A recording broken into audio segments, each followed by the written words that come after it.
ஒரு successful event management கம்பெனியை run பண்ணுறதுக்கு உங்களுக்கு தேவைப்படுற குவாலிஃபிகேஷன்ஸ் என்ன, அதை தான் இந்த பாட்காஸ்ட் இன்டர்வியூ மூலமாக நீங்கள் தெரிஞ்சுக்க போகிறீங்க. இன்கேஸ் உங்களில் யாராவது ஈவெண்ட் மேனேஜ்மெண்ட் பிஸ்னஸ் ஸ்டார்ட் பண்ணணும் அல்லது ஈவெண்ட் மேனேஜ்மெண்ட்டுக்கு சிமிலரான பிஸ்னஸை நீங்கள் ஸ்டார்ட் பண்ணணும் அப்படின்னு நினச்சிங்கன்னா இந்த குவாலிஃபிகேஷன்ஸை டெவலப் பண்ணிக்கிறது ரொம்ப ரொம்ப அவசியம். இதை mister Dharani and missus Divya couple entrepreneurs D events அப்படிங்கிற ஈவெண்ட் மேனேஜ்மெண்ட் கம்பெனியை 8 இயர்ஸாக ரன் பண்ணிட்டு இருக்காங்க. Main base Pollachi, but all over தமிழ்நாட்டில் இவங்களுடைய சர்வீசஸை கொடுத்துட்டு இருக்காங்க. அவங்களுடைய எக்ஸ்பீரியன்ஸ்ல இருந்து சில விஷயங்களை உங்களுக்காக ஷேர் பண்ணிக்கிறாங்க. இந்த ஊருக்கு நான் சொல்ல ஃபீல்ட் எக்ஸ்பீரியன்ஸ் நாலேஜ் கெயின் பண்ணும் சப்ஜெக்ட் பற்றி. நீங்கள் ஒரு விஷயம் பண்ணுறீங்க, இப்போ நீங்கள் யூடியூப்ல வீடியோ போடுறீங்க, சிம்பிள் கண்டென்ட் எது போட்டால் ஹிட் ஆகும்னு ஒன்று யோசிக்கணும். இனி ஒன்று, இது போடலாமா வேண்டாமான்னு யோசிக்கணும். இதை பற்றி தெரிஞ்சவங்கனால தான் இதை பண்ண முடியும். ஸோ நாலேஜ் வந்து நீங்கள் கெயின் பண்ணுறீங்க. இந்த மாதிரி எங்களோட ஃபீல்டில் வந்து ஒன்றுமே பண்ணணும். ஃபோட்டோகிராஃபர் வராருன்னா அந்த ஃபோட்டோகிராஃபர் கரெக்டாக அவுட்புட் கொடுக்காட்டி, ஒரு ஈவெண்ட்டில் நான் தான் ஃபோட்டோகிராஃபர் ப்ரொவைட் பண்ணியிருக்கேன்னா நீங்கள் கஸ்டமர்னா அக்செப்ட் பண்ணிப்பீங்களா? இது கூட பார்க்க தெரியாமல் நீ எதுக்கு இருக்கேன்னு பேசுவீங்க. டெக்கரேஷன் மட்டும் நம்மளோட ஒர்க் கிடையாது. கேக் நாங்கள் ப்ரொவைட் பண்ணுறோன்னா அந்த கேக் டேஸ்ட்லேயும் நல்லா இருக்கணும், லுக்லேயும் நல்லா இருக்கணும், அதே மாதிரி அந்த செட்டப்புக்கும் அது மேட்ச் ஆகணும். இந்த மாதிரி ஒரு ஐட்டமும் நமக்கு வந்து நாலேஜ் வந்து அவங்க கெயின் பண்ணும். அப்படின்னா ஃபீல்டு ஒர்க் எடுத்தோடனே இவங்க வந்து ஒரு பிஸ்னஸ் ஸ்டார்ட் பண்ணுறதுங்கிறது ஈவெண்ட்டில் பண்ண முடியாது. ஒரு ஃபோட்டோகிராஃபராக அவங்களுக்கு ஒரு நாலேஜ் இருக்கணும். ஏன்னா ஒரு ஃபோட்டோகிராஃபர் வராருன்னா ஒருத்தரை நம்ம ரூல் பண்ணணும்னா அந்த சப்ஜெக்டை பற்றி நமக்கு ஐடியா தெரியணும். ஒரு ஈவெண்ட்ஸ்ன்னு ஸ்டார்ட் பண்ணுறாங்கன்னா from the invitation till the return gift அவங்களுக்கு எல்லாமே தெரியணும். ஃபர்ஸ்ட் க்ரியேட்டிவ் மைண்ட் இருக்கணும். ரெண்டாவது வந்து ஐடியாலஜியை இம்ப்ளிமெண்ட் பண்ணக்கூடிய திறமை இருக்கணும். அதுக்கப்புறம் ப்ராப்பராக பிச் பண்ணி அந்த பிஸ்னஸை எடுத்து அதை கன்வெர்ட் பண்ணக்கூடிய திறமை, அதாவது நம்ம அதை பண்ணுவோம் இல்லையா, எக்ஸிக்யூஷன் பார்ட், அது வந்து இருக்கணும். அதே மாதிரி ஸ்டடி பண்ணணும். இன்னைக்கு பண்ணுற ஸ்டடி நாளைக்கு வேஸ்ட் ஆயிரும், நாளைக்கு பண்ணுற ஸ்டடி நாளானிக்கு வேஸ்ட் ஆயிரும். ஏன்னா இது வந்து இன்னைக்கு ஒரு நாள் படிச்சுட்டு வருஷம் ஃபுல்லாக பண்ணுறப்ப, சிவில்னா ஒரு நாள் படிச்சுட்டு வருஷம் ஃபுல்லாக பண்ணலாம். நான் சிவில் இன்ஜினியர், இவன் ஆட்டோமொபைல் ஒரு நாள் படித்த மெஷினை வருஷம் ஃபுல்லாக தயாரிச்சுட்டு இருக்கலாம். கார் மாறவே போகிறதில்ல, ஒரே மாடல் தான் இன்னைக்கு வரைக்கும் வந்துட்டு இருக்கு. வீடு மாறல, அதே கன்ஸ்ட்ரக்ஷன். அதுக்குள்ளே போயிருந்தால் நாங்கள் இன்னைக்கு வரைக்கும் அரைச்சமாவை தென்னைக்கு வரைக்கும் அரைச்சிருப்போம். ஆனால் இன்னைக்கு வரைக்கும் ஈவெண்ட்ஸில் அப்படி கிடையவே கிடையாது. நான் இன்னைக்கு சொன்ன ஐடியாவை இப்போ ஃப்ளாஷ் மாப் நீங்கள் எப்படி அக்செப்ட் பண்ணுறாங்கன்னு கேட்குறீங்க. புதுசாக ஒரு விஷயம் இருக்குன்னா நான் வித்தியாசமாக பண்ணுறேன்னா தான் கெத்து, இல்லாட்டி கெத்து இல்லை. நான் வந்து அப்போ ரொம்ப க்ரியேட்டிவாக யோசிச்சு மித்தவங்களுக்கு முன்னாடி ஒரு ஸ்டெப் எடுத்து வைக்கிற அளவுக்கு என் பிரெயின் வந்து நான் ஸ்டிமுலேட் பண்ணி வைக்கணும். அப்படி இருந்தால் தான் நம்ம அடுத்த ஸ்டேஜுக்கு போக முடியும். இந்த மாதிரி ஒரு பர்சன் தான் ஃபர்ஸ்ட் ஆஃப் ஆல் இந்த பிஸ்னஸ்குள்ளேயே வரணும். அதே மாதிரி நம்ம பேசுகிற டோன் டாமினண்ட்டாக இருக்கவும் கூடாது, டாமினண்ட்டாக இருக்கவும் செய்யணும். ஏன்னா டாமினண்ட்டாக இருந்தோன்னா தான் நம்ம பேசுறது ஃபர்ஸ்ட் ஆஃப் ஆல் ஆப்போசிட்டில் இருக்கவங்களுக்கு புரிய வரும். டாமினண்ட்டாக ரொம்ப இருந்தோன்னா ரொம்ப அதட்டுற மாதிரி ஆயிரும், அவங்க நம்ம பேசுகிறத கேட்க மாட்டாங்க. ஸோ கன்வின்சிங் ஆஃப் டாக்குன்னு சொல்லுவாங்க, அது ப்ராப்பராக இருந்தால் தான் இதை பிச் பண்ணி எடுத்து கரெக்டாக பண்ண முடியும். ஹேண்ட்லிங் கிளைண்ட்ஸ் அதே மாதிரி அது வந்து நம்ம அவங்கள கன்வின்ஸ் பண்ணக்கூடாது. அவங்க என்ன சொன்னாலும் வந்து அவங்களுக்கு வந்து கன்வின்சிவ் டாக்ஸ் கொடுத்துட்டு நம்ம வந்து இல்லைங்க இது இப்படி தாங்க அப்படின்னு சொல்லி நம்ம சமாளித்தோம் அப்படின்னா அது வந்து நம்ம சமாளிக்கிற மாதிரி ஆயிரும். ஸோ அந்த ஹேண்ட்லிங், அந்த கிளைண்ட்டை வந்து நம்ம ஹேண்டில் பண்ணணும். ஸோ அது வந்து என்ன மாதிரியான எப்படி வேணாலும் அது போகலாம். ஸோ அந்த டைம் வந்து எப்படி வேணாலும் க்ரூஷியலாக இருக்கலாம். ஒருவேளை மேபி ஈவன் அவுட்புட்ஸில் வந்து நமக்கு வந்து டிலே ஆயிடுச்சு அப்படின்னா கிளைண்ட் ஒரு மாதிரி வந்து டென்ஷனாக இருப்பாங்க. ஸோ அந்த பேனிக்கில் மேபி வந்து அவங்க வேர்ட்ஸ் வந்து கொஞ்சம் ஹார்டாக யூஸ் பண்ணுவாங்க. ஸோ அப்படி யூஸ் பண்ணாங்க அப்படின்னாலும் வந்து அந்த இடத்துல நம்ம எப்படி ஹேண்டில் பண்ணுறோம் அப்படிங்கிறது இருக்குது. ஸோ இது வந்து கிளைண்ட் கிட்ட இல்லை மேபி வந்து ஒரு குக்கிங் டிபார்ட்மெண்ட்குள்ளே போகிறோம், அங்கே வந்து நமக்கு வந்து ஏதாச்சும் ஒன்று வந்து கரெக்டாக வந்து ப்ராப்பராக வரல அப்படின்னா அந்த இடத்துல வந்து நம்ம ஹேண்டில் பண்ணணும். நமக்கு தெரியணும் அங்கே என்ன தப்பு நடக்குது, அவங்க பொய் சொல்கிறாங்களா உண்மை சொல்கிறாங்களான்னு நமக்கு தெரியணும். ஸோ நம்ம வெண்டர்ஸ் ஆகட்டும், இல்லை நம்ம டீம் ஆகட்டும், இல்லை நம்ம ஸ்டாஃப்ஸ் ஆகட்டும், யாராக இருந்தாலும் அவங்க என்ன ரீசன்ஸ் வேணாலும் அதை சொல்லுவாங்க. பட் அவங்க சொல்கிற ரீசன்ஸ் வந்து அது வேலிடாக இருக்காங்கிறது நம்பவும் கூடாது, நம்பவும் செய்யணும். அந்த மாதிரின்னு வச்சுக்கோங்களேன். அவங்க சொல்கிற ரீசன்ஸ் வந்து அவங்க சொல்கிறத மட்டும் நம்ம பிளைண்டாக நம்ம வந்து நம்பாமல் அது நம்ம வந்து கரெக்டாக இருக்குமா அப்படிங்கிறது நம்ம வந்து சொல்லணும். அதை நம்ம சொல்லணும் அப்படின்னா நம்ம ப்ரெடிக்ட் பண்ணணும் அப்படின்னா கண்டிப்பாக நமக்கு நாலேஜ் வேணும். ஸோ என்னை பொறுத்த வரைக்கும் இதில் வந்து ஃபீல்டு ஒர்க் அண்ட் நாலேஜ் மட்டும்தான். ஃபர்ஸ்ட் அதுதான், மணி எல்லாம் செகண்டரி பார்ட்டு தான். ஐடியா பணம் இருக்குது, பணம் நான் எவ்வளோ வேணாலும் இன்வெஸ்ட் பண்ணுறேன், நான் எனக்கு இன்வெஸ்ட் பண்ணி நான் வந்து இந்த பிஸ்னஸ் நான் பண்ணுறேன் அப்படின்னு சொல்லி வந்தாங்க அப்படின்னா கண்டிப்பாக வந்து அது எஃபெக்டிவாக கொண்டு போகிறது கொஞ்சம் கஷ்டம் இருக்காங்க. ஆனால் சஸ்டெயின் ஆகலை. ஈவெண்ட் பிளான்ஸ் பொறுத்த வரைக்கும் உங்களுக்கு வந்து எல்லாமே வந்து அந்த பண்ணக்கூடிய பர்சன் வச்சு தான். ஸோ அந்தளவுக்கு அவங்க வந்து கேப்பபிளாக இருக்காங்களா, பொறுமையும் வேணும். அந்த இடத்துல வந்து அவங்க வந்து கரெக்டாக கொண்டு போகிற அளவுக்கு வந்து அவங்களுக்கு வந்து ஸ்டஃப் அந்த நாலேஜ் அது அவங்களுக்கு இருந்தது அப்படின்னாலே எனக்கு அவங்களுக்கு வந்து தெரியல போதும். எந்தெந்த பிசினஸ்ல இந்த மாதிரி டஃப் இருக்கும்னு. ஒரு கேட்டரர்னு எடுத்துட்டா ஃபுட்டை சமைச்சு அதை ப்ராப்பரா கஸ்டமருக்கு கொண்டு போறது இருக்கும். ஃபோட்டோகிராஃபர்னு எடுத்துட்டா அந்த மொமெண்ட்டை கரெக்டாக கேப்சர் பண்ணி அந்த ஆல்பம் டெலிவரி கொடுக்கறதுல இருக்கும். ஒரு டெக்கரேட்டர்னு எடுத்துக்கிட்டா பொருள் எல்லாம் ப்ராப்பரா தயாரிச்சு அந்த பொருளை ப்ராப்பரா எக்ஸிக்யூட் பண்ணி கஸ்டமரை சாட்டிஸ்ஃபை பண்றதுல இருக்கும். ஆனா ஒரு ஈவெண்டரா இருக்க போகும்போது அந்த ஒரு இன்விடேஷன்ல இருந்து ஸ்டார்ட் எண்டு வரைக்கும் அந்த கஸ்டமரை விட 100 மடங்கு அதிகமா நம்ம யோசிச்சு டிராவல் பண்ணோம். தைப்பூசம் சொல்லிட்டு நம்ம ஊர்ல உங்களுக்கே தெரியும் எப்படி இருக்கும்னு. எங்களோட திண்டுக்கல்ல இருந்து வர வேண்டிய ஸ்டாஃப் வந்து வரல. ஈவெண்ட் வந்து அமுதசுரபியில நடக்குது. ஆக்சுவலாக இன்னொரு ஈவெண்ட் வந்து எங்களுக்கு திண்டுக்கல்ல இருந்தது. பழனியில் வந்து தைப்பூசம் அப்படிங்கிறதுனால Dindigul to Pollachi VR road வந்து பிளாக் பண்ணிட்டாங்க.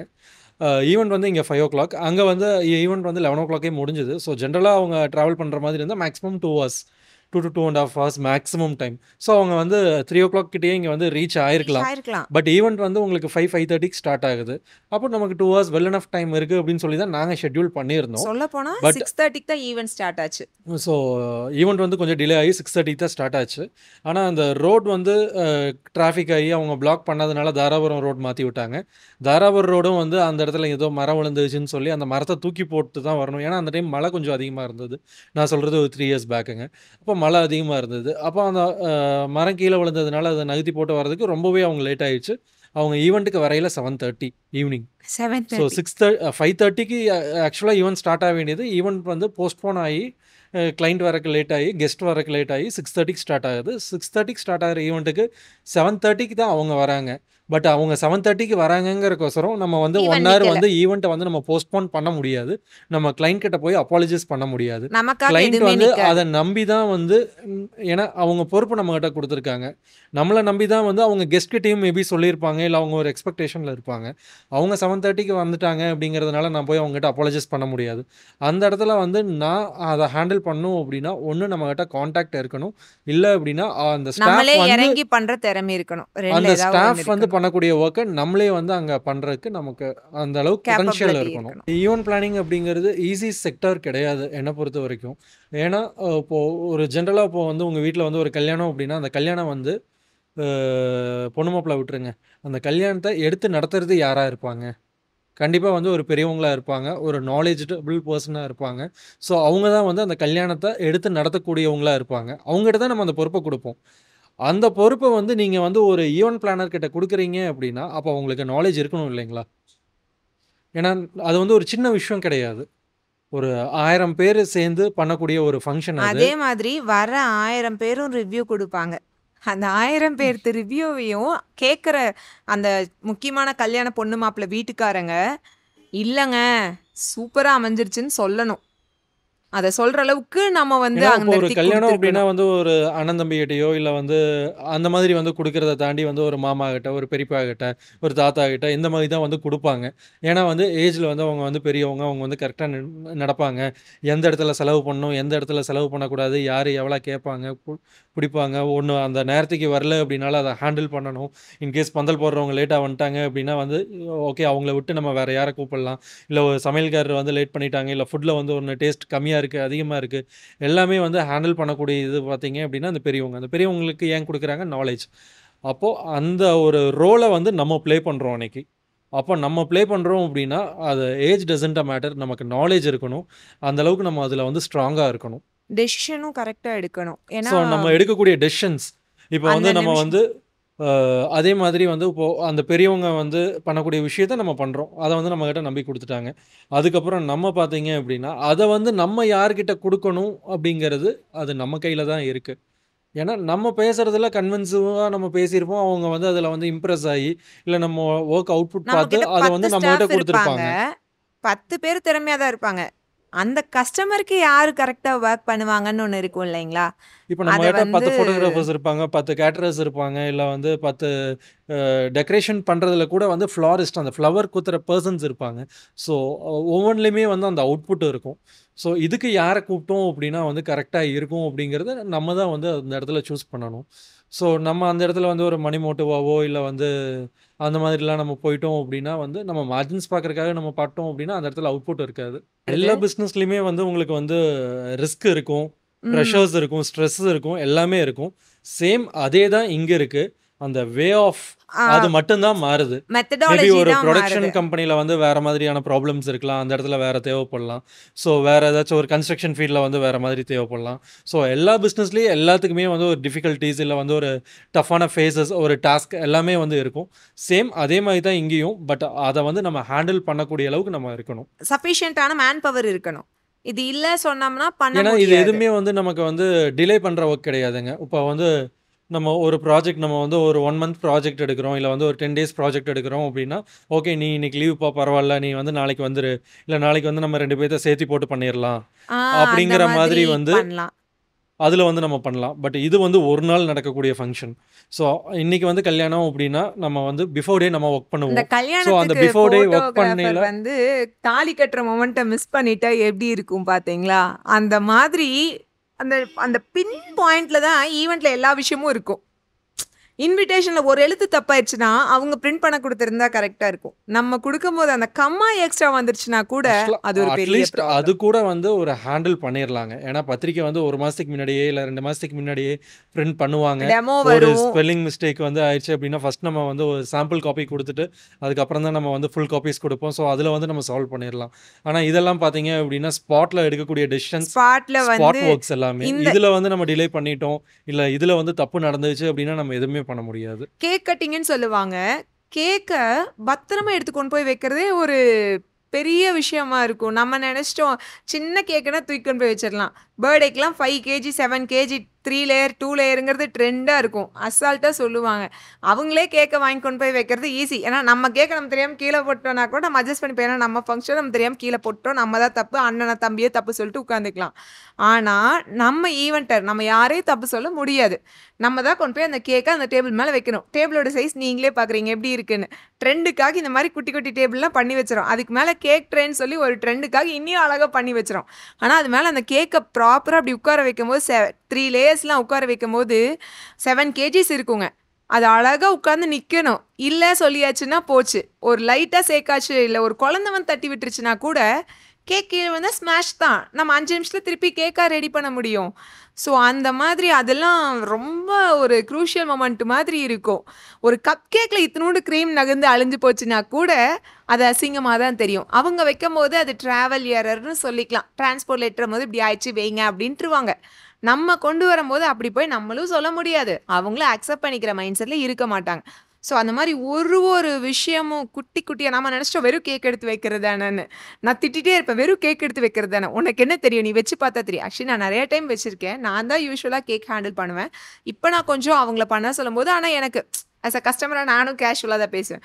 ஆனால் அதை பண்ணி பார்க்கும்போது நம்ம நினச்சிட்டோம் அது ரொம்ப சிம்பிள் விஷயம் எடுத்து வைக்கிறது தானே. அதை கொண்டு போய் வைக்கும்போது அந்த க்ரூஷியல் மூமெண்ட் வந்து குழந்தைங்க கஜபுச்சன்னு ஓடிட்டு இருக்கோம் பிறந்த நாளப்ப முன்னாடி ஸ்டேஜ் ஏன்னா கிட்ட. அந்த பர்த்டே ஈவெண்ட்டில் மெயினாக இருக்கிறதே வந்து அந்த கேக்காக தான் இருக்குங்க. அந்த கேக் ஏதாச்சும் ஆயிடுச்சு அப்படின்னா வந்து எதுவுமே நம்ம பண்ண முடியாது. அதெல்லாம் ஆன் ஸ்பாட்ல நம்ம எதுவுமே அந்த பண்ண மாதிரி முடியாது. பேக்ட்ராப்ல அந்த மாதிரி ப்ராப்ளம் கரெக்டாக ஏர் கூலர் வந்து ஆஃப் ஆயிரும். அந்த இடத்துக்கு வந்து தண்ணி பத்தல, ஸோ காத்து வே ஆஃப் வரலம்பாங்க. ஹேண்ட்லிங்கும் பஞ்சுவாலிட்டி, கான்டாக்ட்ஸ் இது எல்லாமே வந்து கண்டிப்பாக தேவைப்படுங்க. மேன் பவர் சொன்னேன். எக்ஸாம்பிளுக்கு வந்து ஒரு ஃப்ளவர் நமக்கு டெக்கரேஷன் பண்ணுறதுக்கு ஒரு ஃப்ளவர்ஸ் வந்து நம்ம ஆர்டர் அது கொடுக்குறோம். போட்டிருப்போம். அந்த ஆர்டர் கொடுத்துருக்க ஃப்ளவர்ஸ் எக்ஸாம்பிளுக்கு வந்து நம்ம ஒரு 1000 பீசஸ், ஒரு 1000 ஃப்ளவர்ஸ் நம்ம ஆர்டர் போட்டிருக்கோம். அந்த 1000 ஃப்ளவர்ஸ்க்கு பதிலாக நமக்கு வந்து 500 ஃப்ளவர்ஸ் மட்டுமே கூட வரும் சில டைம் வந்து ஒரு 100 ஃப்ளவர்ஸ் மட்டும் தான் ஷார்ட் ஆகும். 900 ஃப்ளவர்ஸ் வந்திருக்கும், 100 ஃப்ளவர்ஸ் வந்திருக்காது. பட் நம்ம பிளான் பண்ணியிருக்கிறது 1000 ஃப்ளவர்ஸ். அந்த ஃப்ளவர்ஸ் இல்லை அப்படிங்கிறதுனால நம்ம கஸ்டமர்கிட்ட போய் பூ வரலைங்க, பூ வராததுனால என்னால் பண்ண ஒரு முடியலைங்கன்னு சொல்ல குழந்தை முடியாது. மாதிரி ரீசன் சொல்ல ஏன்னா நம்ம முடியாது. ரீசன்ஸ் அங்கே போய் நம்ம ஃபைன் பண்ண முடியாது. அப்போ அந்த ஃப்ளவர் வரல அப்படின்னா அடுத்தது நம்ம ஃப்ளவர் நம்ம வாங்குறதுக்கு ஒன்று காண்டாக்ட் வேணும். ஏன்னா ஃப்ளவர் வாங்குறது அப்படிங்கிறது ஒரு ஈஸியான விஷயம் கிடையாது. அதை நம்ம வாங்கணும் அப்படின்னா நமக்கு கண்டிப்பாக அந்த காண்டாக்ட் வேணும். அப்படி நம்ம காண்டாக்ட் இருந்து வாங்குறோம் அப்படின்னாலும் அந்த ஃப்ளவர் வந்து குவாலிட்டியாக இருக்கா, ஃப்ளவர் நல்லா ஃப்ரெஷ்ஷாக வருதா, இல்லை ஃப்ரெஷ் ஃப்ளவர்ஸா, இல்லை வாடி போயிருக்கா, இல்லை நம்ம அதில் யூஸ் பண்ணுற ஸ்டெம்ஸ், இதெல்லாமே வந்து நம்ம பார்த்து நம்ம பண்ணணும். ஸோ இந்த மாதிரி பட்ஜெட்ஸ் எங்கே வந்து கட் ஷார்ட் ஆகுது அப்படிங்கிற பார்த்தீங்கன்னா அந்த குவாலிட்டியில் ஒன்று ஆகும். ஸோ அந்த மேஜர் ஸோ குவாலிட்டி வந்து குவாலிட்டி வந்து நம்ம வந்து எப்போவுமே வந்து நம்ம மாற்றவே கூடாது. மேபி நம்ம சொசைட்டி இல்லை மார்க்கெட் இங்கே வந்து எங்கே வேணாலும் வந்து நம்ம வந்து 10 ரூபாய் உங்ககிட்ட சேர்த்தின்னு கூட வந்து நமக்கு நேம் வந்துட்டு போகுது. ஆனால் வந்து நம்ம குவாலிட்டியில் வந்து கம்மி பண்ணிட்டோங்கிற பேர் நமக்கு வரவே கூடாது. ஒரு டைம் நம்மளோட பேர் வந்து ஏதாவது ஒரு விஷயத்துல நெகட்டிவா வந்துருச்சுன்னா கூடங்க அந்த பிஸ்னஸ் அவங்களுக்கு போச்சு. அந்த ஆக்சுவலாக அந்த ஃபேமிலி 10 போச்சு. ரூபா அதிகம் அப்படிங்கிறதே வந்து பார்த்தீங்க அப்படின்னா அந்த குவாலிட்டியில் தான் எனக்கு மாறுது. குவாலிட்டி மாறுறதுனால தான் வந்து என்கிட்ட அந்த ப்ராடக்ட்டோட ரேட் இல்லாட்டி அந்த ரேட்டே அதிகமாகிறதுனால வராதே. நம்மளும் கம்மியா குடுத்துட்டு போலாம். நம்ம அந்த கண்டிப்பா குவாலிட்டிக்காக தான அத கண்டிப்பா சார்ஜ் பண்றோம். எங்கனாலயும் வந்து பட்ஜெட் ஷார்ட் பண்ணி எங்கனாலயும் வந்து கண்டிப்பா பண்ண முடியும். இப்போ வந்து மத்தவங்க வந்து எக்ஸாம்பிளுக்கு நான் ஒரு 10,000க்கு பண்றத வந்து பெரிய டிஃபரன்ஸ் எல்லாம் வராதுங்க. ஒண்ணும் இல்ல. சிம்பிளா 1000 ரூபீஸ், சொல்றேங்க. 2000 ரூபீஸ் இந்த வேரியேஷன் தான் போகும்.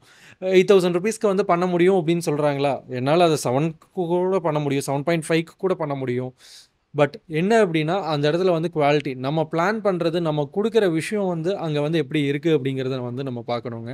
நான் வந்து ஒரு ப்ராடக்ட் வந்து ஒரு ஈவென்ட்க்கு யூஸ் பண்றேன் அப்படின்னா, நான் அந்த ப்ராடக்ட் வந்து இன்கேஸ் வந்து அது டர்ட்டா இருந்துச்சு அப்படின்னா, அத நான் வந்து ரெனோவேட் பண்ணி தான் நான் குடுக்க சொல்லுவேன். ஏன்னா, அது வந்து நீட்டா இருக்கணும். ஏன்னா, அது ஃபோட்டோகிராஃபிக்கு வந்து அப்பியரன்ஸ் அது. இன்கேஸ் அந்த ஒரு ப்ராடக்ட்ல ஒரு சின்ன அழுக்குனால வந்து அவங்க ஈவென்ட்டோட என்டையர் ஃபோட்டோ வந்து டர்ட்டா இருக்கும். அந்த அப்படியே ஒரு தெரியும் சின்ன இல்லைங்களா? அந்த ஃபோட்டோல ஃபுல்லா அந்த ப்ராடக்ட். அது நம்மளா ஸோ இருந்தா அக்செப்ட் பண்ணிக்க மாட்டோம்ல. அதனால அத ஒவ்வொன்றுமே வந்து பண்ண நம்ம மாட்டோம். பார்த்து பார்த்து பண்ணணும். நான் ஒரு ஃப்ரேம்ஸ் நான் இன்கேஸ் வந்து நான் ஒரு ஃப்ரேம் யூஸ் பண்ணுறேன் அப்படின்னா அந்த ஃப்ரேமில் வந்து ஒரு சின்ன ரஸ்ட் கூட இருக்கிறதுக்கு நான் விட மாட்டேன்.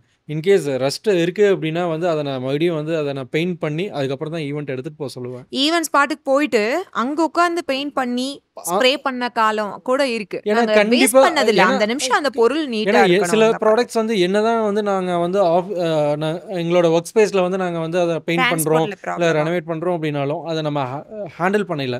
இப்போ நம்ம கேரி பண்ணல, உள்ளே எடுத்து வைக்கலையும் வெளியே எடுத்து வைக்கலையும் டிரான்ஸ்போர்ட் பண்ணல, இங்கெல்லாம் கண்டிப்பாக அது ஒரு காயமாகிறதோ இல்லை ஒரு டர்ட் ஆகிறதோ கண்டிப்பாக வந்து இருக்கும். அப்படி இருக்கிறது நான் அங்கே போய் வந்து ஆன் ஸ்பாட்டில் வந்து நான் மேஜராக பண்ணக்கூடிய விஷயத்துக்கு எல்லாமே வந்து பண்ண சொல்லுவேன். அந்த மாதிரி பார்த்து பார்த்து பண்றது ஏன்னா எல்லாமே எங்களோட நாங்க ஈவெண்ட்க்கு போகிறோம் பண்ணிடுவோம். அப்படின்னா வந்து ஒரு டூல் கிட் இருக்கும், ப்ளஸ் வந்து ஒரு பெயிண்ட் கிட் இருக்கும். ஸோ டூல் கிட் எல்லாருமே கொண்டு போவாங்க. பட் பெயிண்ட் கிட் வந்து மோஸ்ட்லி யாரும் கொண்டு போக மாட்டாங்க. நான் டூல் கிட்டும் கொண்டு போவேன், பெயிண்ட் கிட்டும் கொண்டு போவேன். ஏன்னா அங்கே வந்து இன்கேஸ் டர்ட்டாக இருக்குது அப்படின்னா இன்ஸ்டண்ட்டாக அதை வந்து நான் வந்து அதை சால்வ் பண்ணுவேன்.